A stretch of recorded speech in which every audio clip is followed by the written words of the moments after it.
दोस्तों, यह कहानी है एक सीधे साधे लड़के शिवांश की, जो कि अपने तांत्रिक गुरु के साथ आश्रम में रहता था। आश्रम में रहते हुए उसे एक सुंदर लड़की से प्रेम हो जाता है, जो कि अत्यंत दुर्लभ शक्तियों की मालकिन होती हैं।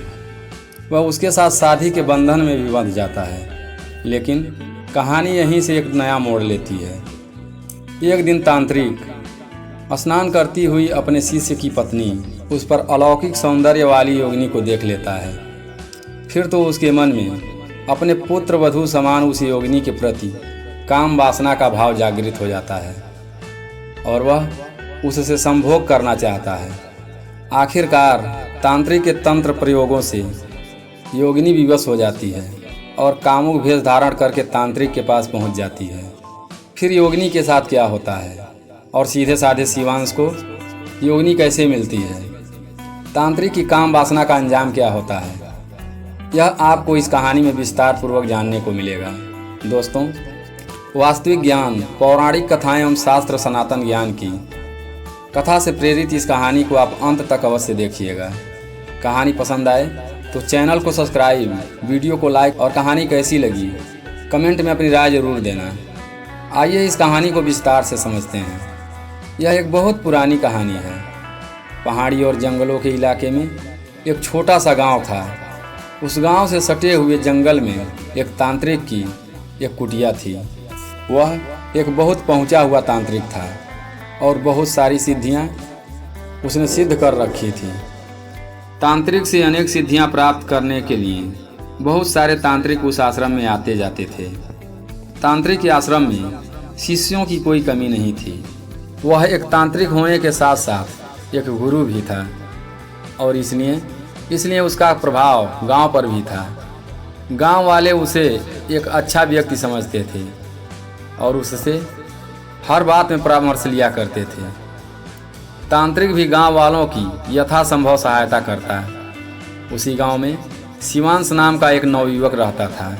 वह बड़ा ही सीधा साधा और भोला भाला इंसान था और मेहनती इतना था कि उसका शरीर उसी मेहनत से सुगठित हो गया था। रंग थोड़ा सांवला था, लेकिन सुगठित शरीर और भोली भाली काया ने उसके चेहरे को एक अपूर्व सौंदर्य प्रदान कर दिया था। शिवांश तांत्रिक की कुटिया में जब भी जाता और वहां पर आश्रम की देखभाल करता, तांत्रिक उसे अपने शिष्य की तरह ही मानता था। लेकिन शिवांश को तंत्र मंत्र से कोई लेना देना नहीं था। वह तो केवल गुरु की सेवा करता और कुटिया की देखभाल करता था और वहां पर रह रहे तांत्रिकों की साधना में कोई दिक्कत ना आए, इसके लिए शिवांश सदा ही सावधान रहा करता था। एक दिन तांत्रिक ने उसे बुलाया और कहा, शिवांश, तुम बड़े ही सीधे साधे हो, बड़े ही भोले भाले हो। मेरा एक काम है जो केवल तुम ही कर सकते हो। बोलो, क्या तुम मेरा काम करोगे? शिवांश अपने गुरु के प्रति श्रद्धा से भरा हुआ था। वह गुरु के लिए अपनी जान भी देने के लिए तैयार था। उसने कहा, गुरुदेव, आप हमारे गांव के लिए इतना करते हैं, फिर भला मैं आपके किसी भी काम को मना कैसे कर सकता हूं? मैं आपके कहे गए हर काम को पूरा करूंगा। लेकिन आप यह बताइए कि आप इतने पहुंचे हुए तांत्रिक हैं और मैं एक सीधा साधा व्यक्ति हूं, आखिर आपको मुझसे क्या काम हो सकता है? इस पर तांत्रिक ने एक रहस्यमय बात बताई। शिवांश को तांत्रिक ने कहा, किसी जंगल में थोड़ी दूर जाने पर एक योगिनी शक्ति का तालाब है, जहां पर पूर्णिमा की रात में बहुत सारी योगिनी तालाब के किनारे निवास करती हैं और उस तालाब से यदि पूर्णिमा की रात को कोई जल ले आए और उस जल का स्पर्श किसी योगिनी से हो जाए तो वह जल बड़ा ही शक्तिशाली होगा और उस जल से यदि तांत्रिक प्रयोग किया जाए तो प्रयोग करने वाले को बड़ी ही अनूठी शक्तियाँ मिल सकती हैं। परंतु एक परेशानी है, जब भी कोई तंत्र सीखने वाला व्यक्ति तंत्र का साधक उस तालाब के किनारे जाता है तो योगिनी को पता चल जाता है और वे गायब हो जाती हैं। फिर उस योगिनी तालाब का जल एक सीधा साधा जल बन जाता है, उसमें कोई भी शक्ति नहीं रहती। तुम तंत्र विद्या से बहुत दूर हो और यदि तुम पूर्णिमा की रात को वहाँ पर जाओगे और वहाँ से जल ले आओगे तो अवश्य ही उस जल का स्पर्श योगिनी करेंगी और मेरा तांत्रिक शक्तियाँ बढ़ जाएंगी। शिवांश को तंत्र मंत्र योगिनी यक्षण इन बातों की कोई विशेष जानकारी तो थी नहीं। उसने सोचा कि रात के समय में केवल वहाँ पर जाना है और जल लेकर आना है, और यदि गुरु जी कह रहे हैं तो इसमें कोई खतरा की बात तो होगी नहीं। उसने अपनी स्वीकृति दे दी और फिर उस तांत्रिक ने शिवांश को पूर्णिमा के दिन आने को कहा। धीरे धीरे समय गुजरता रहा और तय समय पर पूर्णिमा भी आ गई। शिवांश गुरु के कहे अनुसार उस कुटिया पर पहुंच जाता है। उस समय तांत्रिक भी तैयार था। उसने शिवांश को एक अभिमंत्रित किया हुआ घड़ा दिया और कहा कि तुम इसे लेकर आज पूर्णिमा की मध्य रात्रि को उस योगिनी तालाब के पास जाओगे और वहाँ से जल लेकर के इसी घड़े में मेरे पास आओगे। परंतु ध्यान रहे कि तुम रास्ते में कहीं भी किसी भी प्रकार के भुलावे या किसी भी प्रकार के छलावे में मत पड़ना।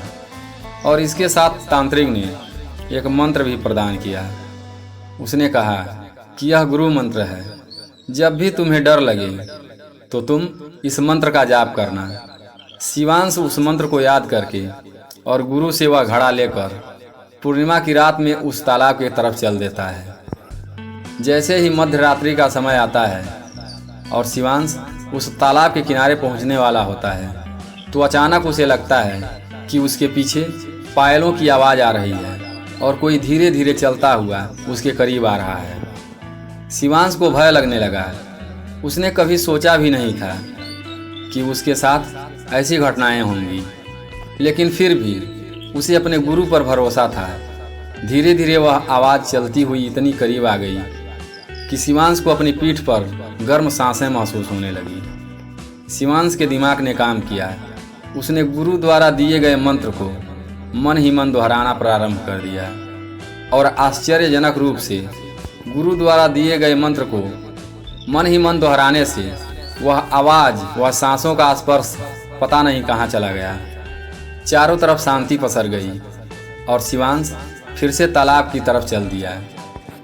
तालाब के किनारे पहुंचकर उसने देखा कि तालाब बड़ी शांत है। चारों तरफ मनोरम वातावरण पसरा हुआ है, लेकिन वहां पर कोई भी दिखाई नहीं दे रहा है। शिवांश को लगा कि यह तो बड़ा ही आसान काम था। फिर पता नहीं गुरुजी इतना डर क्यों रहे थे। उसने घड़े को जल में डुबोया और फिर जैसे ही घड़े को जल से निकालने वाला होता है तो उसे लगता है कि किसी ने घड़े को नीचे से पकड़ लिया है। शिवांश थोड़ा और जोर लगाता है, लेकिन घड़ा अपनी जगह से टस से मस नहीं होता है। धीरे धीरे शिवांश की रीढ़ की हड्डी में दर्द उठने लगा। उसने एक बार फिर से गुरु मंत्र को उच्चारित करना चाहा, लेकिन तभी उसने देखा जल से उस घड़े को पकड़ी हुई एक बड़ी ही सुंदर स्त्री निकल रही है। स्त्री का सौंदर्य ऐसा था कि शिवांश ने ना तो कभी ऐसा सौंदर्य देखा था और ना ही कभी ऐसे सौंदर्य की कल्पना की थी। वह सुंदरी जल से इस प्रकार निकल रही थी जैसे मानो नीचे से कोई दिव्य शक्ति उसे ऊपर की तरफ ला रही हो। उससे भी आश्चर्य की बात यह थी कि उस सुंदरी का शरीर कहीं भी जल से भीगा हुआ नहीं था। ऐसा लग रहा था जैसे वह सूखे स्थान से निकल रही हो, अर्थात यदि कोई पानी में से बाहर निकलेगा तो उसके शरीर और कपड़े भीगे रहेंगे। उसके शरीर पर जल की बूंदें भी होंगी और उसके शरीर से, उसके बालों से जल का रस टपकेगा, लेकिन ऐसा कुछ भी नहीं हुआ। वह परम सुंदरी ऐसे निकली जैसे मानो सूखे में से बाहर आई हो। शिवांश उसकी सुंदरता को देखता ही रह गया और अचानक धीरे धीरे उसके मन में काम वासना की भाव जागृत होने लगी। वह अपने अंदर उस स्त्री के प्रति एक कामुक आकर्षण महसूस करने लगा। स्त्री भी पूरी कामुकता के साथ उसे देख रही थी और उसके शरीर के जो वस्त्र थे वह भी उत्तेजक ही थे। वह किसी के मन में उत्तेजना भर सकने में समर्थ थे। शिवांश धीरे धीरे अपने आकर्षण में बधा हुआ उस युवती को देखता हुआ उसको स्पर्श कर लेता है वहाँ की शांति में उस युवती की खिलखिलाहट खनकती चली गई। शिवांश अपने स्वप्न लोक से बाहर आया। युवती ने बड़े ही प्रेम से उसके हाथ को पकड़ा और कहा कि तुम इतनी रात में यहाँ क्यों आए हो? मैं देख सकती हूँ कि तुम्हें तंत्र मंत्र का कोई ज्ञान नहीं है। तुमने एक बार मंत्र का जाप किया तो मुझे लगा कि तुम तांत्रिक हो, लेकिन फिर मैं समझ गई कि वह गुरु मंत्र था। आखिर तुम बिना तंत्र मंत्र के जाने हुए इस खतरनाक जगह पर रात में क्या कर रहे हो? शिवांश ने कहा, मैं नहीं जानता कि यह जगह खतरनाक है या क्या है, और मैं वास्तव में तंत्र मंत्र नहीं जानता हूँ, लेकिन मेरे लिए मेरे गुरु की आज्ञा सर्वोपरि है और मैं उसी की पूर्ति के लिए यहाँ पर आया हूँ। उन्होंने इस सरोवर से जल मंगाया था, आप मुझे जल लेकर जाने दें। शिवांश यह भी बताता है, मैंने आपको जब से देखा है मुझे आपके प्रति आकर्षण का भाव महसूस हो रहा है। मेरे मन में काम वासना के हिलकोरे जग रही हैं, जबकि साधारण तंत्र मंत्र का भाव मेरे मन में नहीं आता। पर आपके इस दिव्य रूप को देखते हुए भी पता नहीं क्यों मैं आपके प्रति भक्ति से नहीं बल्कि काम भाव से आकर्षित हो रहा हूँ। तब उस योगिनी ने शिवांश को वहीं पर बैठाकर अपनी कहानी सुनाई। योगिनी ने कहा कि तुम एक सच्चे हृदय वाले व्यक्ति हो। मैं तुम्हारे ऊपर मुग्ध हो गई हूँ। ऐसा हृदय इस धरती पर देखने में नहीं आता। मैं तुम्हें अपनी कहानी बताती हूँ। और उसके बाद उस योगिनी ने मधुमती योगिनी की वह कहानियाँ बताई जो पौराणिक किताबों में दर्ज है, जो तांत्रिक रहस्यों में बताई गई है। योगिनी ने बताया कि जब महिषासुर के वध के लिए माँ देवी का प्रादुर्भाव हुआ तो उनको थकान ना हो जाए, उन्हें किसी भी तरह की थकान ना अनुभव हो। इसके लिए कुबेर ने उन्हें एक मधु दिया। मधु यानी शहद। वह मधु ऐसा था कि उसे पीने के बाद शरीर में शक्ति तो आती ही थी, एक ऐसी मादकता छा जाती थी जिससे थकान का अनुभव नहीं होता था, नींद नहीं लगती थी, और उस मादकता में कोई भी कितना भी कार्य कर सकता था। जब देवी उस मधु को ग्रहण कर रही थी तो उनके मुंह से मधु की कुछ बूंदें छिटक कर धरती पर गिरी, और धरती पर जहाँ जहाँ कुछ बूंदें गिरी वहाँ वहाँ से योगिनियाँ प्रकट हुईं। एक तो मधु का प्रभाव और दूसरा माँ के मुख से छिटक कर आई थी, इसलिए उनमें माँ की शक्ति विद्यमान थी और वे योगिनियाँ बड़ी शक्तिशाली हो गईं। लेकिन उसी समय एक राक्षस भी उस गिरते हुए मधु की कुछ बूंदें अपनी मुंह में ले लेता है, और राक्षस के अंदर भी वे शक्तियाँ चली जाती हैं जो उस मधु में माँ के मुंह से गिरने के कारण बन गई थी। राक्षस एक तो अपने शक्ति से शक्तिशाली था, ऊपर से उसने मधुपान भी कर लिया था, और वह भी ऐसा मधु जो माँ के मुख से प्रसाद के रूप में टपका हुआ था। वह राक्षस योगिनियों से अधिक शक्तिशाली हो गया और योगनित्य को सताने लगा। राक्षस अपने मन में योगनित्य के प्रति काम वासना से भर गया था और वह उन्हें पकड़कर आलिंगन में बांधने लगा। उसी समय माँ की आज्ञा से 10 महाविद्याओं में से माँ की एक महाविद्या ने उस राक्षस को खा लिया। अपनी सेविका योगिनियों को बचाने के लिए जब उन महाविद्या ने उस राक्षस का भक्षण किया तो वह राक्षस माँ के पेट में ही पिघलने लगा, और फिर कुछ समय के बाद माँ के शरीर से श्वेत की बूंदें निकली, और उन बूंदों से जो योगिनित्य राक्षस के अंश भी उसमें थे, और उन बूंदों से जो योगिनिस राक्षस के अंश भी उनमें थे, और राक्षस अपने अंतिम समय में काम भावना से ग्रसित था, इसलिए उन योगिनियों के अंदर काम भावना का विकार आ गया। योगिनी जहाँ भी प्रकट होती हैं वहाँ पर काम भावना का वास स्वतः ही हो जाता है। इसलिए जब मैं तुम्हारे सामने प्रकट हुई तो तुम्हारे मन में काम भावना के विकार आ गए, लेकिन फिर भी तुमने अपने आप पर काबू किया, और तुम इतने भोले भाले हृदय के हो कि मैं तुम्हें पसंद करने लगी हूँ। शिवांश भी उस योगिनी के प्रेम में पागल हो रहा था। उसने कहा, मैं भी आपको पत्नी के रूप में पाना चाहता हूँ। योगिनी ने कहा, मैं तुम्हें पत्नी के रूप में मिल सकती हूँ, लेकिन हम दैविक शक्तियों से बंधे हुए हैं। हम इस तरह किसी के साथ नहीं रह सकते। मुझे पाने के लिए तुम्हें साधना करनी होगी। शिवांश पूछता है कि कैसी साधना? तो योगिनी कहती है कि तुम्हारे गुरु एक पहुँचे हुए तांत्रिक हैं। तुम उन्हीं के पास जाओ और उनसे मेरी साधना के बारे में प्रश्न करो। वे अवश्य ही तुम्हारी सहायता करेंगे। इतना कहकर योगिनी उस जल को स्पर्श करके उसी तालाब में विलीन हो गई और शिवांश प्रेम में पागल हुआ मदहोश सा जल लिए अपने गुरु के आश्रम पहुंच गया। जैसे ही तांत्रिक ने उस जल को देखा और उस जल को स्पर्श किया तो वह आश्चर्यचकित रह गया। उसने कहा, अरे इसे तो बड़ी शक्तिशाली योगिनी ने छुआ है, फिर भी उसने तुम्हें कुछ नहीं किया। तुम बड़ी ही आसानी से आ गए हो। क्या यह इतना आसान था? तब शिवांश ने योगिनी द्वारा अपनी मुलाकात की सारी बातें बता दी और कहा, गुरुदेव, यदि मैं उससे नहीं मिला तो मैं पागल हो जाऊंगा। उसने कहा, इसलिए आप मुझे योगिनी साधना की विधि बताएं।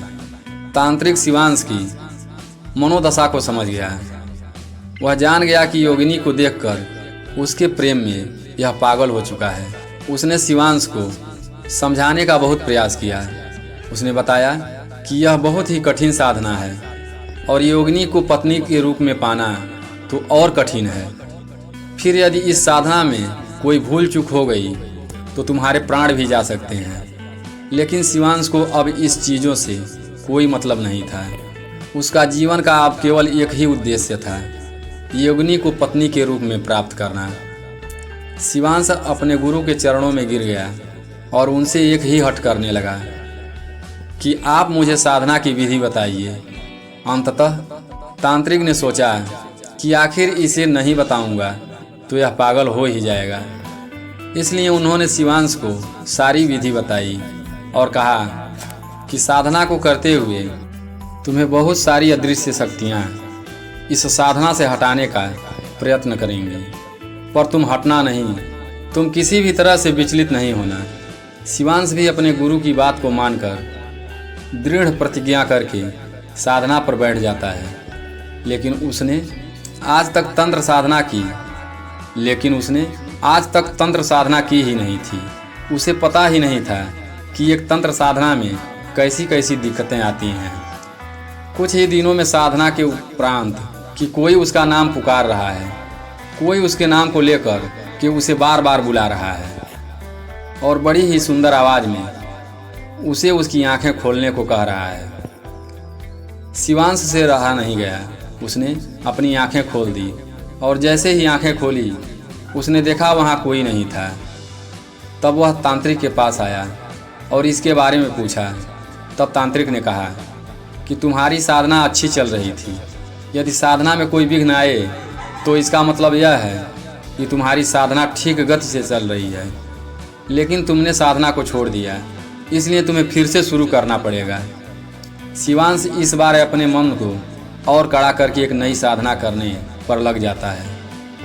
इस साधना में कुछ समय व्यतीत करने के बाद उसे फिर से आवाज़ें आती हैं, लेकिन उन आवाज़ों पर ध्यान दिए बिना शिवांश अपनी साधना को करने में लगा रहता है। कुछ समय के बाद उसे एक सुंदर स्त्री के दर्शन होते हैं जो कि सपने में उसके पास आती है और उसके शरीर से लिपट जाती है। शरीर से लिपटते ही उसे महसूस होता है कि वास्तव में बाहरी दुनिया में भी उसके शरीर से कोई लिपटा हुआ है। उसे असीम सुख का अनुभव होने लगता है और इसी दौरान वीर्यपात हो जाता है। वीर्यपात होते ही अचानक शिवांश की आंख खुल जाती है और उसका मन विचलित हो जाता है। वह फिर से तांत्रिक के पास जाता है और कहता है, गुरुदेव, मैंने तो इस बार बहुत कोशिश किया, पर यदि कोई मेरे शरीर से ही लिपट जाए तो मैं क्या करूं? तांत्रिक ने कहा कि तुम्हारी साधना फिर भंग हो गई और यदि तुम इस बार तीसरी बार साधना पर बैठते हो और साधना भंग होती है तो तुम्हारी जान जा सकती है। शिवांश, यह तुम्हारे बस की बात नहीं है, तुम इसे छोड़ दो। लेकिन शिवांश भी अपनी हट पर अडिग था। उसने कहा कि इस बार मैं अधिक प्रयत्न करूंगा, और इस बार एक उपाय भी वह करता है। वह कीलों का आसन बनाता है ताकि जब वह उस आसन पर बैठे तो उसे इतना दर्द हो कि वह बाहरी दुनिया में मन ही ना लगा पाए। उसे उसके शरीर पर होने वाली अन्य चीज़ों की कोई परवाह ना रहे। शिवांश इस बार अपने गुरु का आशीर्वाद लेता है और हठपूर्वक साधना संपन्न करता है। 3 महीने की कठोर साधना के बाद वह अंततः योगिनी को प्रसन्न कर लेता है और योगिनी भी उसके वश में हो जाती है। योगिनी अपने सुंदर रूप में शिवांश के पास आकर कहती है, शिवांश, तुम मुझसे क्या चाहते हो? शिवांश ने कहा, मैं तुमसे विवाह करना चाहता हूँ। इसके सिवा मैं कुछ नहीं चाहता, परंतु तुम विवाह के बाद मेरी पत्नी बनकर सशरीर मेरे साथ रहना, ऐसा नहीं कि तुम अदृश्य के रूप में साथ रहना। इस पर योगिनी ने कहा, सशरीर मैं तुम्हारे साथ होंगी तो बहुत सारी दिक्कतें आ सकती हैं, क्योंकि मेरा जैसा रूप है पृथ्वी पर ऐसा रूप मिलना असंभव है।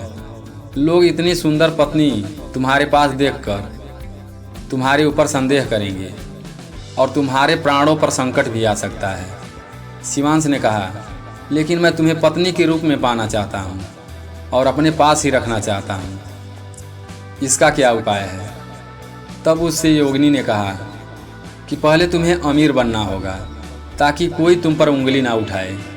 शिवांश जब पूछता है कि इसके लिए मैं क्या करूं, तो योगिनी उसे एक सेठ का पता बताती है और कहती है कि यह बड़ा धनिक सेठ है, लेकिन इसकी कोई संतानें नहीं हैं और इसके जानने वाले भी अगल बगल नहीं हैं।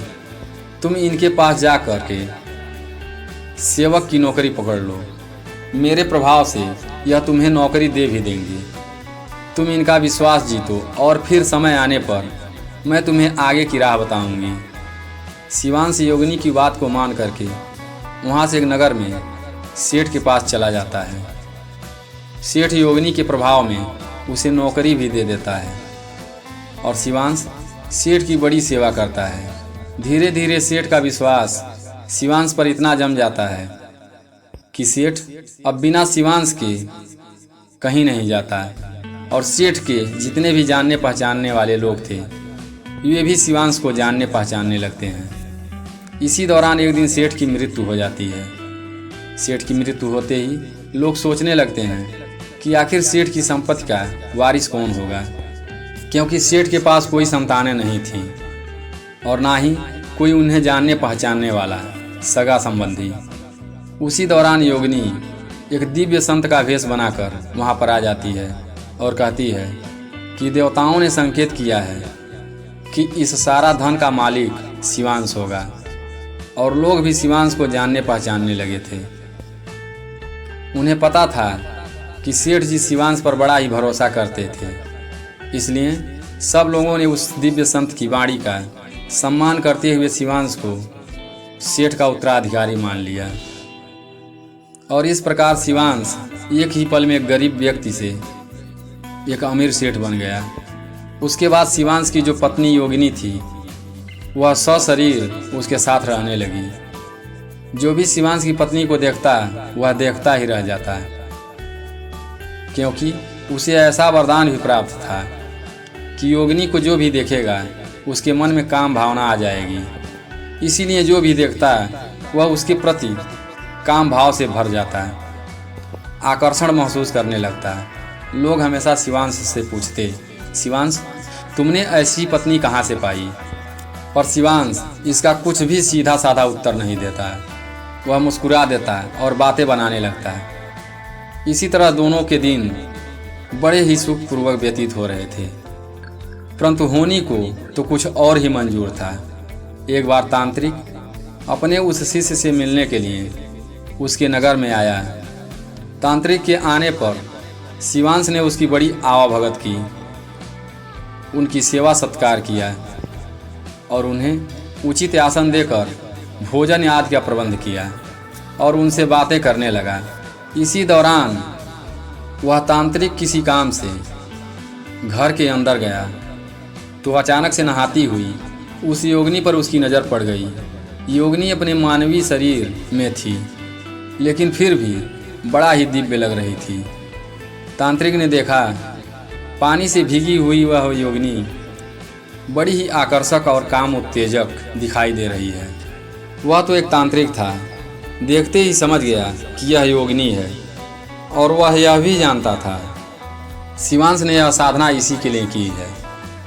लेकिन उस योगिनी का काम भाव से ग्रसित होकर वह तांत्रिक उस योगिनी को प्राप्त करने का उपाय सोचने लगता है, और फिर वह अपने आश्रम में लौट आता है। लेकिन उसका मन एक पल भी आश्रम में नहीं लगता, और वह जानता था कि यदि तंत्र बल का प्रयोग करके योगिनी को अपने पास बुलाने की कोशिश करेंगे तो योगिनी की शक्ति उनसे अधिक है, वह उसे उचित दंड दे सकती है। इसलिए तांत्रिक बड़ी चिंता में रहने लगा। आखिरकार एक उपाय उसकी समझ में आया। वह फिर चित्रांश के पास आया और उसने चित्रांश से कहा, मैं एक ऐसी साधना करने जा रहा हूँ जिसमें योगिनियों से मुझे जान का खतरा है। तुम कम से कम अपनी पत्नी से तो अभय का वचन लेकर आओ कि वह मुझे कुछ हानि नहीं पहुँचाएगी। यदि वह अभय का दान देती है तो बाकी योगिनित्व से मैं किसी भी तरह से निपट लूँगा। भोला भाला शिवांश अपने गुरु पर भरोसा करता है। वह गुरु की बातों में आ गया। उसने अपनी पत्नी बनी हुई योगिनी से कहा कि मेरे गुरुदेव तुमसे अभय चाहते हैं, तुम उन्हें अभय प्रदान करो। योगिनी ने शिवांश को समझाने का प्रयास किया कि किसी पर भी भरोसा नहीं किया जा सकता है, लेकिन शिवांश बड़ा ही भोला था। उसने कहा कि गुरु ने मेरे लिए इतना किया है, हमारी तुम्हारी मुलाकात गुरु के कारण हुई है, तो क्या तुम इतनी सी काम मेरा नहीं कर सकती हो। शिवांश के प्रेम से बंधी हुई अंततः शिवांश की बात मान ली, और उसने तांत्रिक को वचन दिया कि वह तांत्रिक का कुछ भी बुरा नहीं करेगी। उसके बाद तांत्रिक को मानव तंत्र प्रयोग करने की छूट मिल गई। वह मन ही मन सोचने लगा कि यदि शिवांश हमारे रास्ते से हट जाए तो फिर योगिनी को पाना मेरे लिए आसान हो जाएगा। उसने सबसे पहले तंत्र का प्रयोग शिवांश पर ही कर दिया। शिवांश अपने घर में बैठा हुआ था। उसी समय तंत्र की शक्ति उसके पास आई। योगिनी उसके आसपास ही थी। वह समझ गई कि यह कोई मंत्र शक्ति है। उसने तुरंत ही अपने प्रभाव से उस मंत्र की शक्ति को रोक दिया और फिर उसे नष्ट कर दिया। शिवांश यह देखकर आश्चर्यचकित हुआ। उसने कहा कि यह क्या था? तो योगिनी ने कहा कि लगता है कोई तांत्रिक तंत्र का प्रयोग कर रहा है। मैं रात के समय में देखूंगी कि वह कौन तांत्रिक है। रात के समय में जब शिवांश सो गया तो उस समय योगिनी ने उस शक्ति का पीछा किया, और पीछा करते हुए वह तांत्रिक की कुटिया में पहुंच गई। तो वहां पर देखा कि तांत्रिक तंत्र का प्रयोग कर रहा है। योगिनी ने तांत्रिक को धिक्कारते हुए कहा कि तुम कैसे गुरु हो? तुम अपने पुत्र तुल्य शिष्य को ही मारना चाहते हो, जो कि तुम्हें अपने पिता के समान मानता है। इस पर तांत्रिक ने कहा, मैं तुम्हारे रूप पर मोहित हो गया हूँ। यदि तुम शिवांश की जान बचाना चाहती हो तो मेरे साथ संभोग करो। मैं तुम्हारे साथ विवाह नहीं करना चाहता, बस तुम्हारे साथ अपनी काम वासना की पूर्ति करना चाहता हूँ, और इसके बिना मुझे संतोष नहीं है। योगिनी ने कहा कि तुम तो तांत्रिक हो और मेरी जैसी अनेक योगिनित्य को भी सिद्ध कर सकते हो, और इसके साथ संभोग सुख का लाभ ले सकते हो। इस पर तांत्रिक ने कहा कि मेरा मन शिवांश के जैसा निर्मल नहीं है। फिर क्या भरोसा है कि कोई योगिनी मुझे मार न दे और मेरे साथ संभोग सुख का आनंद ही ना ले। योगिनी को कोई उत्तर नहीं सूझा। उसने कहा, मैं तुम्हारी पुत्र वधू के समान हूँ। मैं देवी रूप में ना रहकर सशरीर रूप में रहती हूँ। मैं शिवांश की पत्नी हूँ। तुम्हें यह बात शोभा नहीं देती है। मैं जानती हूँ कि जो भी मुझे देखता है उसके मन में काम वासना आ ही जाती है, लेकिन तुम तो उनके गुरु हो। तुम अपनी काम भावनाओं पर नियंत्रण कर सकते हो। परंतु तांत्रिक नहीं माना। वह तंत्र का प्रयोग करता रहा, और योगिनी उसे अभय दे चुकी थी, इसलिए उसे मार भी नहीं सकती थी। तांत्रिक ने अपने तंत्र प्रयोग जारी रखे। वह चाहता था कि किसी भी तरह से पहले शिवांश की मृत्यु हो जाए, फिर यह योगिनी उससे मुक्त हो जाएगी। उसके बाद यह तो मेरा कुछ भी नहीं बिगाड़ पाएगी, क्योंकि इसने वचन दिया है और मैं इसे तंत्र बल से बांध कर अपने बस में कर लूँगा। योगिनी को भी कुछ उपाय समझ में नहीं आ रहा था। वह शिवांश के पास गई। उसने सोचा कि मैं शिवांश को सारी बात बताऊंगी, मैं शिवांश को सारी बातें बताऊंगी और उसने अपने दिए गए वचन को तुड़वा लूँगी। लेकिन तांत्रिक बहुत तेज था। उसने बंगलामुखी प्रयोग कर दिया और योगिनी के वहाँ पहुँचने से पहले ही शिवांश की बोलने, सुनने और समझने की क्षमता समाप्त हो गई। वह ना तो बोल सकता था, ना ही तो सुन सकता था और ना ही किसी प्रकार के इशारे को समझ सकता था। तब योगिनी के पास और कोई उपाय नहीं बचा। योगिनी ने शिवांश को एक वैद्य को दिखाया। वैद्य ने शिवांश की नाड़ी देखी और शिवांश को पूरा परखा, लेकिन उन्हें कोई रोग नहीं मिला। तब वैद्य ने कहा कि लगता है कि किसी ने इस पर तंत्र का प्रयोग किया है। वे तो योगिनी को एक सामान्य स्त्री ही समझ रहे थे। तब योगिनी ने कहा, हे वैद्यराज, क्या आप किसी पहुँचे हुए तांत्रिक को जानते हैं जो इस तंत्र प्रयोग को काट सके? तब वैद्यराज ने कहा, देवी। तब वैद्यराज ने एक देवी भक्त तांत्रिक की बात बताई और योगिनी शिवांश को लेकर उस देवी भक्त तांत्रिक के पास गई। वह तांत्रिक भी बहुत पहुंचा हुआ था। जैसे उसने योगिनी को देखा, मुस्कुराने लगा और कहा कि आप तो स्वयं शक्तिशाली हैं। आपकी शक्ति हम लोगों से बहुत अधिक है, फिर आप इस तंत्र को क्यों नहीं काटती हैं? आप मेरे पास क्यों आई हैं? तांत्रिक की बात को सुनकर योगिनी ने उस तांत्रिक को अभय देने की सारी बात बता डाली और तांत्रिक के बारे में बताया और फिर पूछा कि मुझे क्या करना चाहिए। इस पर इस तांत्रिक ने कहा, इस पर देवी भक्त तांत्रिक ने कहा कि आपको ही कुछ ना कुछ करना होगा। यदि आप अपने इस पति से बहुत प्यार करती हैं तो आपको अपने जीवन का बलिदान करना होगा, यानी कि इस सशरीर रूप का नाश करना होगा। और फिर कान में कुछ गुप्त बातें उस तांत्रिक ने बताई। योगिनी उस तांत्रिक की बातों को समझ गई और उसने अपने मन में दृढ़ निश्चय कर लिया और एक आखिरी बार शिवांश को निहारा और शिवांश को उस तांत्रिक की देखरेख में छोड़कर वह उस तांत्रिक के आश्रम में चली गई। उस तांत्रिक के कुटिया में उस समय मारण प्रयोग चल रहा था, जो कि शिवांश के लिए ही था। रात अपने उफान पर थी। चारों तरफ का वातावरण रहस्यमय बना हुआ था। वह योगिनी बड़ी ही कामुक विष में अपने पूरे साजो सामान के साथ तांत्रिक के आश्रम में पहुंच गई। उसने मदमस्त मुस्कुराहट बिखेरते हुए तांत्रिक से कहा कि तुम मेरे पति का प्रयोग करना छोड़ दो, उसे अपने हर तंत्र मंत्र से मुक्त कर दो और मैं तुम्हारी बात मान लूँगी। तांत्रिक ने योगिनी से कोई वादा नहीं लिया, कोई वचन नहीं लिया, क्योंकि वह बड़ा ही जल्दी में था। उसे लगा कि मेरी मुहमांगी मुराद मिल गई। उसने तुरंत ही शिवांश पर से अपने सारे जादू को हटा लिया और फिर उस योगिनी ने एक अप्रत्याशित काम किया। उस मारण प्रयोग के लिए जल रहे हवन कुंड में उसने छलांग लगा दी। छलांग लगाते ही उसका सारा शरीर जलने लगा। तांत्रिक ने उस जलती हुई योगिनी से पूछा कि तुमने यह क्या किया? ऐसे तो तुम्हारा यह मानवीय स्वरूप जलकर नष्ट हो जाएगा। इस पर योगिनी ने कहा, हो जाने दो, वैसे भी इस शरीर से मैं तुम्हारा आलिंगन करूं, यह मुझे बर्दाश्त नहीं। और फिर उसने जलकर अपना दिव्य रूप वापस ग्रहण कर लिया। दिव्य रूप ग्रहण करते ही योगिनी ने कहा कि मैंने अपना पूर्व शरीर के द्वारा जितने भी वचन लिए थे, मैं अब उन सब वचनों से मुक्त हूँ और मैं शिवांश की पत्नी होने से भी मुक्त हो गई हूँ। अब मैं उसके पास नहीं जा पाऊँगी, लेकिन मैं तुम्हारा इलाज जरूर करूँगी। यह कहकर वह योगिनी तांत्रिक के शरीर के अंदर प्रवेश कर गई और शरीर के अंदर अनेकों नसों को काट डाला, जिसके चलते तांत्रिक के शरीर के अंदर से रक्तस्राव होने लगा। उसे गहरी पीड़ा महसूस होने लगी और फिर योगिनी ने बाहर आकर कहा कि यही तुम्हारा पश्चाताप है।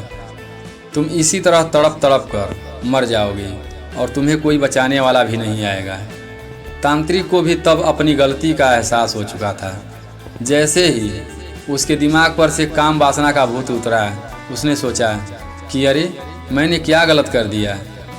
उसने मरते मरते अपने शिष्य को यानी शिवांश को यह वरदान दिया कि उसे फिर से योगिनी का संगत प्राप्त होगी। और शिवांश वहाँ पर जब स्वस्थ हुआ तो उसने भी उस तांत्रिक से यानी कि जो वहाँ पर दूसरा तांत्रिक था उससे पूरी कहानी सुनी। गुरु के वरदान के स्वरूप शिवांश ने जब दूसरी साधना करनी आरंभ की तो उसे तत्काल ही वह योगिनी प्राप्त हो गई और शिवांश एक बार फिर से सुखपूर्वक अपना जीवन व्यतीत करने लगा। और वह तांत्रिक अपने पश्चाताप में जलते हुए कुछ समय के पश्चात मृत्यु को प्राप्त हो गया। दोस्तों, गंदा विचार, अपने विद्या का गलत प्रयोग, गलत रास्ता अपनाना हमेशा भयानक मृत्यु का कारण बनता है। दोस्तों, फिर मिलते हैं एक नई कहानी के साथ अगली वीडियो में। तब तक के लिए अपना ख्याल रखें, हमेशा खुश रहें। धन्यवाद।